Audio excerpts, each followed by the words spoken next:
Por Sigmund Freud. El porvenir de una ilusión. Todo aquel que ha vivido largo tiempo dentro de una determinada cultura y se ha planteado repetidamente el problema de cuáles fueron los orígenes y la trayectoria evolutiva de la misma, acaba por ceder también alguna vez a la tentación de orientar su mirada en sentido opuesto y preguntarse cuáles serán los destinos futuros de tal cultura y por qué avatares habrá aún de pasar. No tardamos, sin embargo, en advertir que ya el valor inicial de tal investigación queda considerablemente disminuido por la acción de varios factores. Ante todo, son muy pocas las personas capaces de una visión total de la actividad humana en sus múltiples modalidades. La inmensa mayoría de los hombres se ha visto obligada a limitarse a escasos sectores o incluso a uno solo. Y cuanto menos sabemos del pasado y del presente, tanto más inseguro habrá de ser nuestro juicio sobre el porvenir.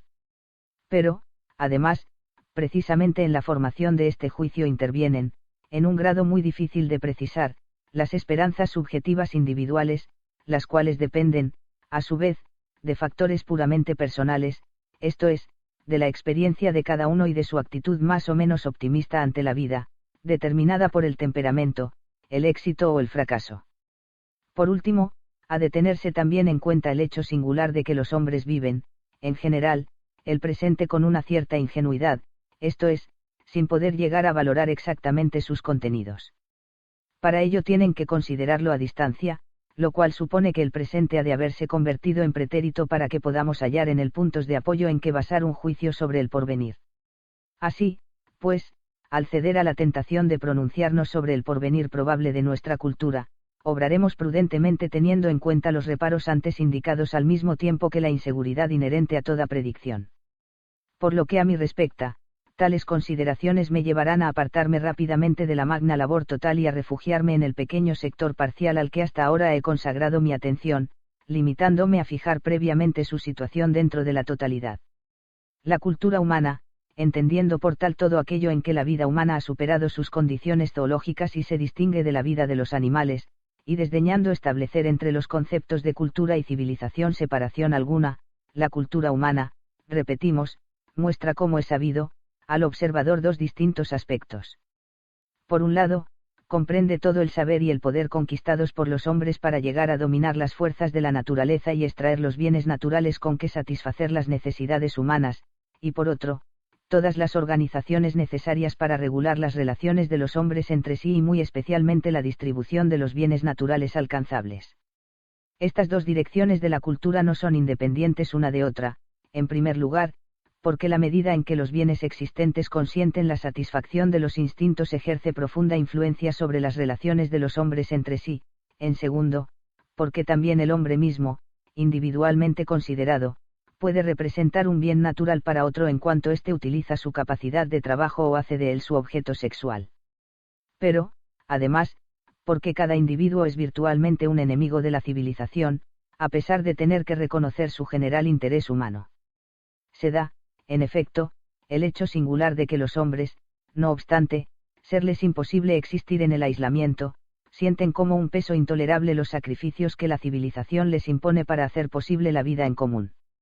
Así, pues, la cultura ha de ser defendida contra el individuo, y a esta defensa responden todos sus mandamientos, organizaciones e instituciones, los cuales no tienen tan solo por objeto efectuar una determinada distribución de los bienes naturales, sino también mantenerla e incluso defender contra los impulsos hostiles de los hombres los medios existentes para el dominio de la naturaleza y la producción de bienes. Las creaciones de los hombres son fáciles de destruir, y la ciencia y la técnica por ellos edificada pueden también ser utilizadas para su destrucción. Experimentamos así la impresión de que la civilización es algo que fue impuesto a una mayoría contraria a ella por una minoría que supo apoderarse de los medios de poder y de coerción. Luego no es aventurado suponer que estas dificultades no son inherentes a la esencia misma de la cultura, sino que dependen de las imperfecciones de las formas de cultura desarrolladas hasta ahora.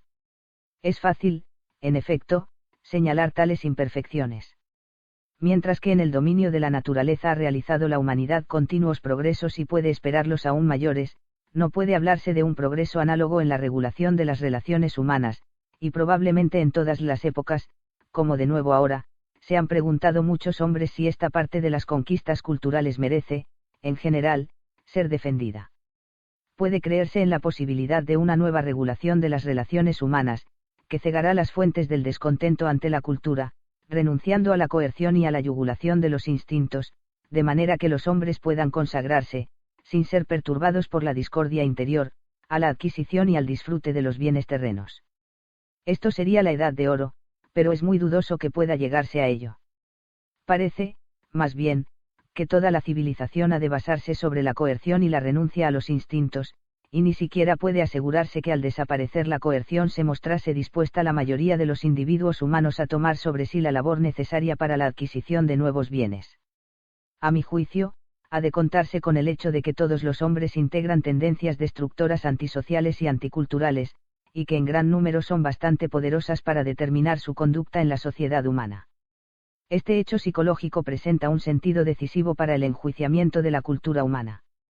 En un principio pudimos creer que su función esencial era el dominio de la naturaleza para la conquista de los bienes vitales y que los peligros que la amenazan podían ser evitados por medio de una adecuada distribución de dichos bienes entre los hombres. Mas ahora vemos desplazado el nódulo de la cuestión desde lo material a lo anímico. Lo decisivo está en si es posible aminorar, y en qué medida, los sacrificios impuestos a los hombres en cuanto a la renuncia a la satisfacción de sus instintos, conciliarlos con aquellos que continúen siendo necesarios y compensarles de ellos. El dominio de la masa por una minoría seguirá demostrándose siempre tan imprescindible como la imposición coercitiva de la labor cultural, pues las masas son perezosas e ignorantes, no admiten gustosas largas. ¿Te está gustando este episodio? Hazte fan desde el botón Apoyar del podcast de Nivos. Elige tu aportación y podrás escuchar este y el resto de sus episodios extra. Además, ayudarás a su productor a seguir creando contenido con la misma pasión y dedicación.